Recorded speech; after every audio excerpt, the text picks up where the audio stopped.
Okay, namuona Musa Mwanakulia kwenye ukurasa wangu wa Facebook ananiambia anaipata vizuri kabisa Yobex FM kilicho bora zaidi, lakini tunaye nani? Musa Nduta Mbwiga.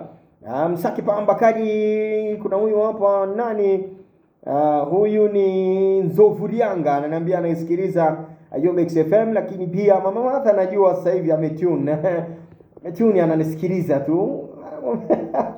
Anasikiliza akiwa maeneo yake aliyotulia pale, anasikiliza wakati huo naona anamenya mahindi yake kwa ajili ya kutengeneza kande, si ndio? Ndio. Aha, wewe unamwambia nini? Unamwambia nini? Nafikiri cha kuzingatia ni ubora wa kazi yake. Unapoandaa kitu kizuri na watu wengi wanapenda kitu kizuri. Lakini pia anatakiwa kumsikiliza mtu. Nataka msikilize mtu ambaye anakaa naye karibu, si ndio? Ndio. Maneno ya watu, unajua siku zote mimi ninachokifahamu kwenye maisha ya mwanadamu, maneno ya watu huwa yanatengeneza migogoro fulani, sio? Sana. Migogoro, wewe kama hujielewi, mwisho wa siku unabaki wewe unaumia, waliokuwa wanakushauri wanakuangalia, alafu ndo wale wanaanza kukusema, kukucheka tu. Unaona, alikuwa na maisha mazuri akajikuta sio na nini. Kwa sababu sasa unakuwa umeshaharibikiwa na hawatotaka urafiki tena na wewe. Imeisha. Kwa hiyo anasikia, na kama anasikia basi mwambie atulize moyo, atulize munkari. Tuliza munkari, msalimie Martha, mwambie tuko pamoja sana, tunampenda sana Martha. Mwambie Martha tunampenda sana, tumuone leo. Leo tumuone tukamuona kwa sababu inawezekana. Mwambie tumuone leo. Iko ndani ya uwezo wetu.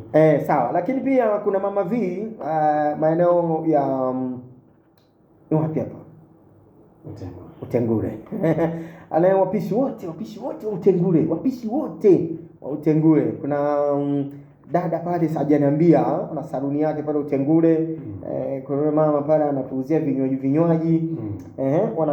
Ni watu makini sana, unajua wanatusikiliza pia. Hata bonge kitimoto mimi imani lakini bei zake zikoje? Bonge kitimoto ziko safi, ziko vizuri rafiki kabisa. Kwa hiyo wadau wasogee pale kwa bonge wapate vitu roho inapenda, au sio? Safi kabisa. Basi watu wasogee kwa bonge kitimoto pale, kwa sababu ni mdau pia na msikilizaji wa Yobex FM. Na ndo anatupa afya, ndo maana tunadunda humu ndani, si ndio? Yani uhakika. Naona line yangu ya simu hapa ina mdau. Halo, sauti ya nani?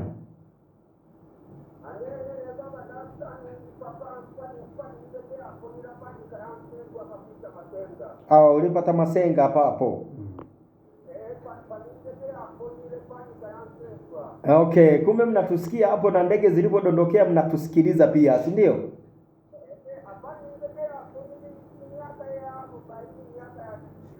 Okay, safi kabisa. Sasa wewe kutoka Tamasenga, hebu wasalimie watu 5 kwa lugha yako.